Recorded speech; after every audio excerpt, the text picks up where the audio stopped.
DC Monorack, sir. Magkano ko? Ano ba? Nabili ko siya ng 950, kahit 500 lang sana. Kahit 500 na lang. Sayang kasi mali kasi yung na-order ko. Paano ko nga bumili ng ganyan sa akin? Kaya lang wala pang pera na. Kaya last money.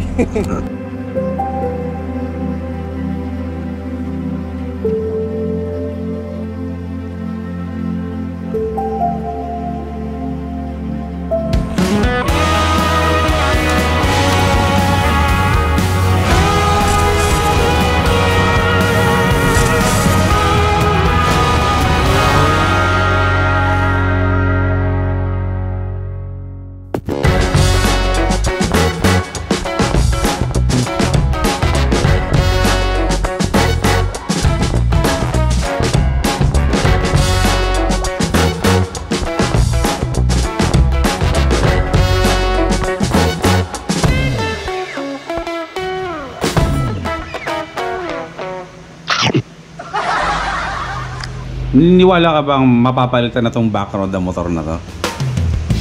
Ha? Okay mga first timers, kumusta? Ang first time mo meron sa inyo ngayon.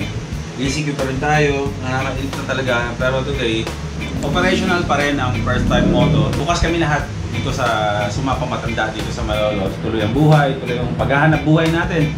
Pero today, sabi ko kasi wala naman akong ibang gagawin ngayong araw to kundi hindi naman tayo makapagbiyahe. Lalabas ako. Shoutout muna sa DC Monorack kasi napansin ko nga dito kasi ako lagi tumatambay tuwing hapon. So parang nag-iisip ako ng ano bang pwede kong i-vlog. So hindi naman ako makabiyahe. So ang sabi ko, what if na lang kaya ayos na lang ako bukas kasi nakikita ko yung mga ibang mga delivery rider dyan na walang mga rack. Yung mga box nila talagang nakapatong lang sa upuan. Hindi ko alam kung choice nila. Pero para sa akin, mayroon namang ibang paraan para ipatong yung box nila. So, kinausap ko ang DC Monorack. Ayan, shoutout muna kay Sir Jomar ng DC Monorack. Nagpaalam ako na magbibigay tayo ng dalawang DC Monorack ngayon sa labas. Actually, ito na. Ito na, nakabalot na. Wala naman tayong magawa dito, kaya labas tayo para magbigay rin tayo ng blessing sa iba. Total naman, pinagpapala rin naman tayo kahit ECQ. Ano ba naman yung magbigay tayo ng rack sa mga riders, di ba? Sponsor lang din po to ng DC Monorack sa akin para ipamigay sa mga deserving din naman na mabigyan ng mga rack na to. Kasi marami talaga mga riders na talagang bumabiyahe na yung gamit nila para-paraan lang talaga para makapagtrabaho. So, para sa kanila ang mga ganito. Okay? Grabe, na-miss ko yung helmet ko. Ayan, shoutout muna syempre sa Gili family ko. Ayan. Ang tagal kong hindi nasuot tong helmet na to. Tara. Exist mo na mga doggy. Ayan, lagay natin dito para hindi halata. Sport, Mio Sporty, tsaka Mio M3. Ayan, good luck sa mga makikita ko ngayong araw na to. May rack na nag-aantay sa inyo ng libre. Okay mahal, alis man ako ha. Okay. Oo, sana makabenta. Pero salamat sa Diyos at hindi naman talaga tayo na si zero kahit pandemic. Bye to what? Bye Mini! Bye to what? Okay. Hello po. Okay, game. Matagal kong hindi nagawa yung ganito. Pero tara, ikot-ikot tayo para makita rin natin kung ano itsura ng Malolos during ECQ. Kasi parang normal lang ang buhay dito sa amin. Pero lalabas tayo. Bye bye. Si Tuwat, lagi busangot yan no? Si Tuwat, 6 months pa lang mukha ka ng 10 years old. Tumatanda ka tignan. Nakakatingin ka. Okay. Ang sarap din Uy, may tumatawag sa akin sa likuran. Okay, let's go. Promise, na-miss ko yung ganito mag-vlog ng ganito Walang hawak-hawak na GoPro Yan, maliit lang naman. Dito lang naman tayo ikot sa bayan ng Malolos. Ngayon, syempre, marami na kasi. May mga food panda dito. May tok-tok na rin dito. Malamang maraming naka M3 dito at naka Mio Sporty. tayo. Dito tayo sa ospital. Napakasarap gamitin talaga ng Geely helmet ko, kahit na alam mo yon, kahit na metallic yung visor na ginagamit ko ngayon. Ang liwanag kahit gabi, maganda gamitin tong lens ng ano, ng Geely helmet. Kapag bumili kayo ng Geely helmet sa shop, may kasamang pasunod na extra extra visor, tsaka isang extra spoiler.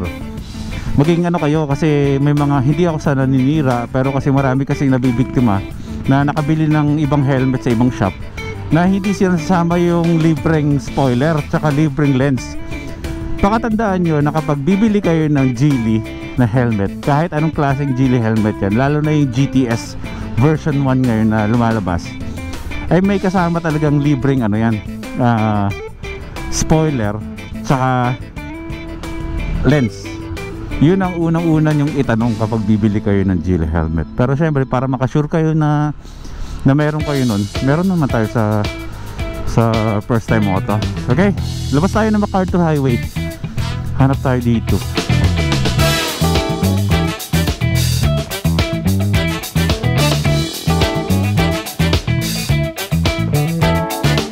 Malamang sa mga restaurant yung nakatambay yung mga nagdi-deliver na yan eh. Sipat-sipat lang tayo. Ang hinahanap natin ay yung nagdi-deliver, yung food delivery rider na ang box niya is nakastrap sa upuan, na hindi siya nakakabit sa rack. Yun ang hinahanap natin ngayon.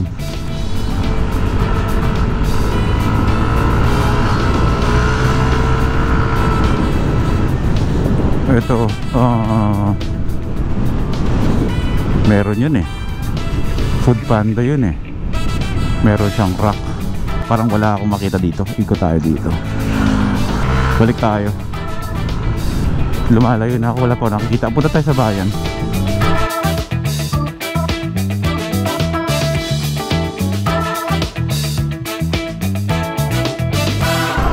Balik tayo.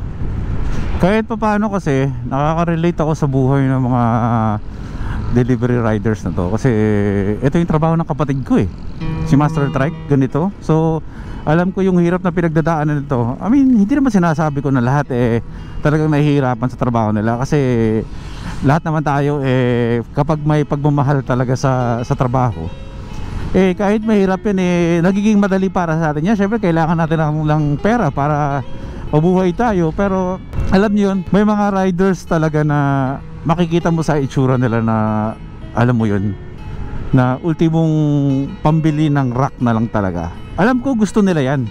Kahit sinong delivery rider matutuwa kapag binigyan natin sila ng rack. So pipili tayo ngayon kung sino talaga yung karapat dapat bigyan natin. Kasi alam ko kasi yung kinikita ng mga food riders, kasi may mga kaibigan nga akong mga food delivery riders, diba? Alam ko yung kinikita nila. At yung halaga ng DC monorack na ibibigay natin sa kanila is malaki pa doon yung halaga kaysa sa kinikita nila sa maghapon kaka-deliver ng mga pagkain at kung ano-ano. So parang 50-50 talaga para gumastos sila ng ganung halaga para bumili ng rack. So ngayon may dalawang rider na maswerte na makakatanggap ng libreng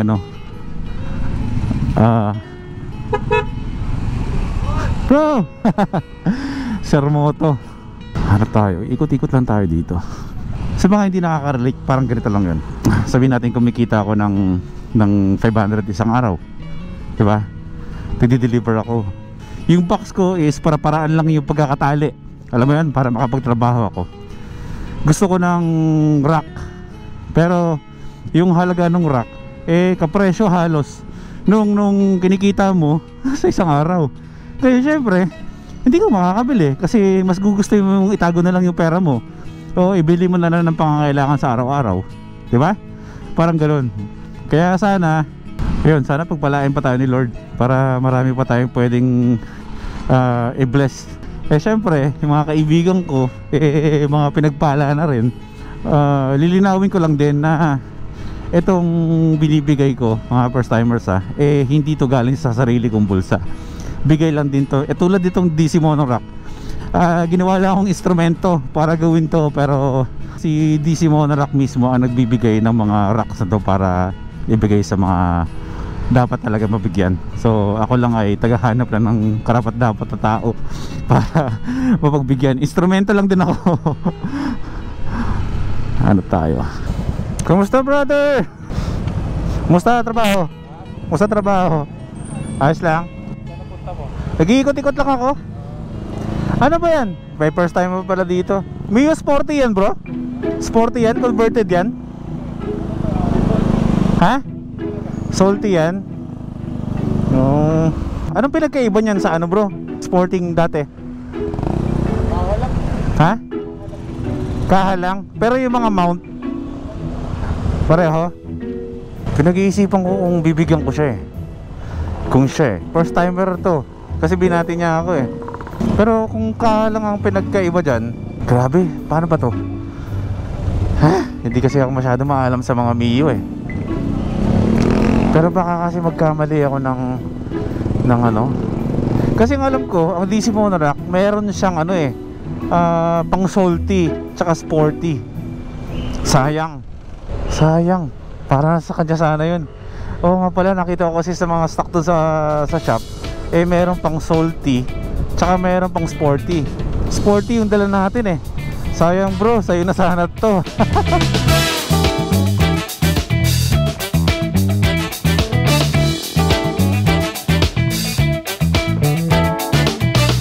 Wala talaga akong makikita. Lahat ng mga nakikita ko mga naka Honda Click Wala. Dito. Ay, ito. Meron ba to? Ay, may rack na siya. May rack na Ito yata yung M3. Alam ko wait lang.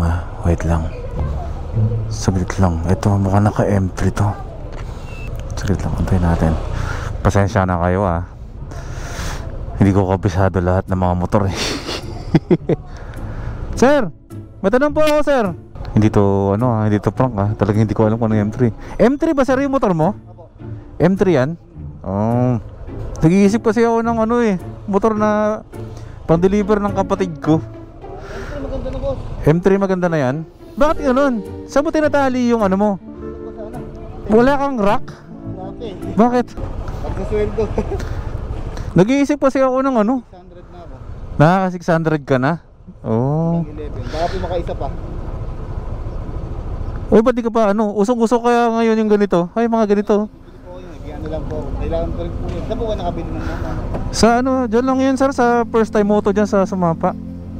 Pero bala ka bumili? Opo. Sige.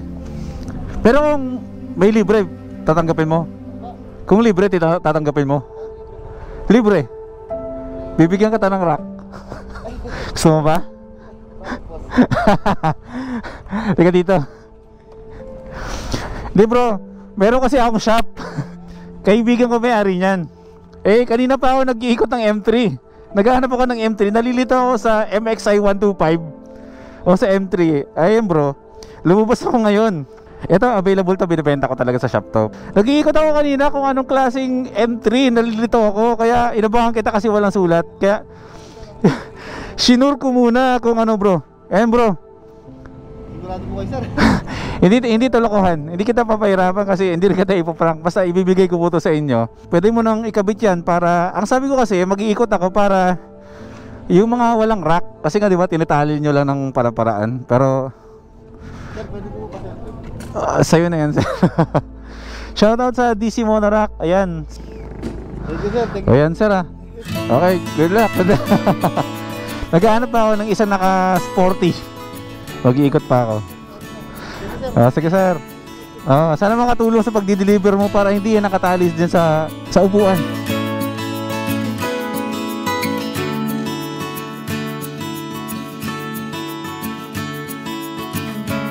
Tatambay na lang muna ako dito kasi mag-ikot-ikot tayo. Magabong tayo dito ng delivery rider na naka-sporty. Tapos pag nakita natin, habulin natin. Many minutes later. Dumating na ba kayo sa buhay ng nag-aantay kayo sa wala?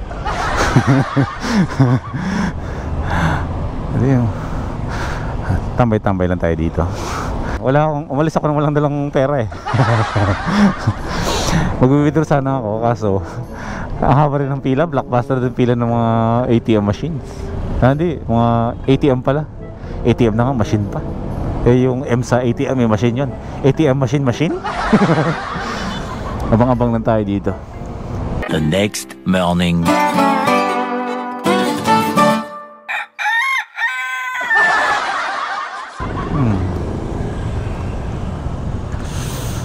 Wala talaga. Di pa tayo ng location.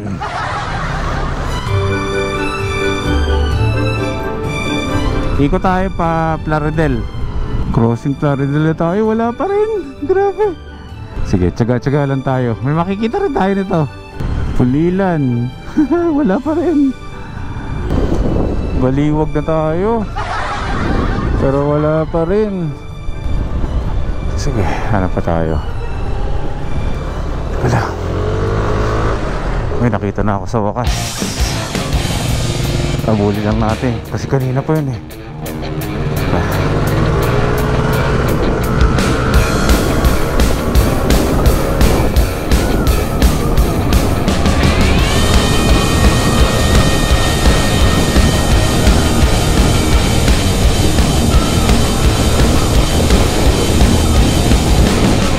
Sana mahabol ko pa.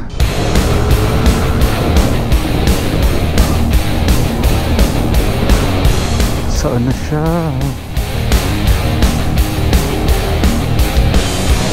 Bira na, wala na siya.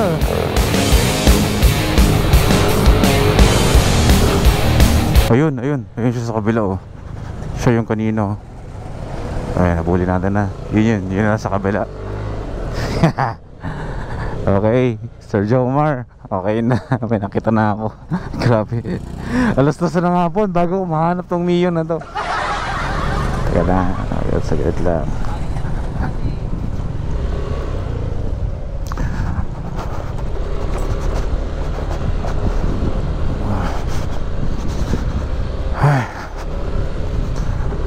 Nagdi-deliver to eh. Naku, yung eksena gagawin ko dito. Ako po. Magandang hapon po. Sir, Amore ba yan? Sporty? Pero pareho lang yun, di ba? Sporty tsaka ano? Pareho lang. Kasi sir, ewan ko lang kung interesado ka ha. May nabili kasi ako mali, baka gusto mo. Bumili kasi ako ng DC Monorack. Eh, ialo ko lang sa'yo, baka gusto mo. Ano kasi, yung nabili ko, salty yung motor ng kapatid ko. Eh, sporty to. Gusto mo ba nito? Pakainteresado ka, sir? DC Monorack, sir. Nabili ko siya ng 950. Kahit 500 lang sana. Kailangan ba to? Kahit 500 na lang.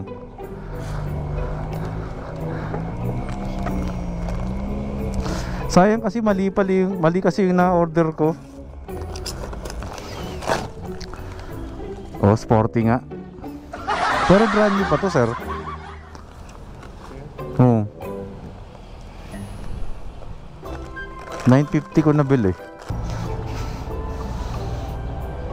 Pero ano yun, sir? Magandang klaseng ano yan, sir? Namali lang talaga ako ng bili. Ayun. 500 ba, boss? Okay, 500 lang. Goods na. Oo. Hello? Kukunin niya na. Hindi niya alam na para sa kanya to. Para sir, makatulong din yan dyan sa ano mo. Para hindi mo na isa-strap ng ganyan. Paano kung ako bumili ng ganyan sa ano? Kaya lang eh. Wala pang pera. Wala pang pera? Pasensya na kayo, sir, ha? Pero last money. Last money na yan? Pinakatago-tago mo ba? Pero magandang klase kasi ito, sir. DC Monorack. Seryoso ka? Okay. Hindi, joke lang. Balik ko na lang sa'yo. Bibigay ko na lang sa'yo ito. Hindi, sir. Bibigay ko yan kasi kaibigan ko yan di si Monorack. Namimigay talaga kami ng ayun sir oh. Ayun na naka-DC Monorack din ako. Eh mula pa kanina umaga naghahanap ako ng Mio na Amore kung saan ako nakarating. Eh nakita kita, hinabol kita baka mawala ka dito pero lipat talaga yun sir. Oo sir, oo. Sinubukan ka talagang bibili mo talaga eh. Oo sir, sana sakto, last pair mo pa yan. Wala yun. Oh, sige po sir, naway makatulong yan dito para at least may space ka pa sa upuan mo pag dilagay. Sige bro, ingat. DC Monorack lang. Thank you. Ayun, pinakakaipit-ipit pa yung 500 no. Talagang habang inabot sa akin yung 500 eh, nakatupi talaga ng sobrang nipis eh. Halatang matagal na yung 500 niya sa lisensya niya. Talagang bibili niya yung DC Monorack. Pero ang purpose naman natin hindi naman para magbenta eh, para magbigay tayo ngayon. Nakakatuwa lang na kahit saan tayo nakarating eh, nahanap natin si kuya na naka Mio Sporty talaga, tsaka wala talaga siyang rack. Tapos punong-puno yung motor niya ng ano, 'di ba? Ng mga pang-deliver niya. Kaya ayun, tama nga yung sinabi ko kanina na mapupunta talaga yun sa tamang tao. Alam niya yung halaga ng pera na nawawala ba. Siyempre kung ikaw ba naman bumili ng isang bagay na hindi pala pwede gamitin para sa motor mo, binili natin kunwari ng 950 yun, tapos binibenta ko na lang ng 500. So siguro naisip niya na isa na rin siguro sa mga dahilan kaya kukunin na rin niya.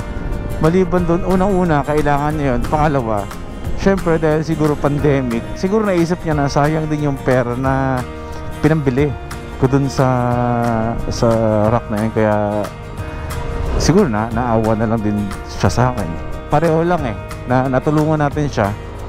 Pero yung pagbili niya nung ano na yun, nung rack na yun is para na rin makatulong. Kaya ayun, marami pa rin mababait na tao hanggang ngayon, no?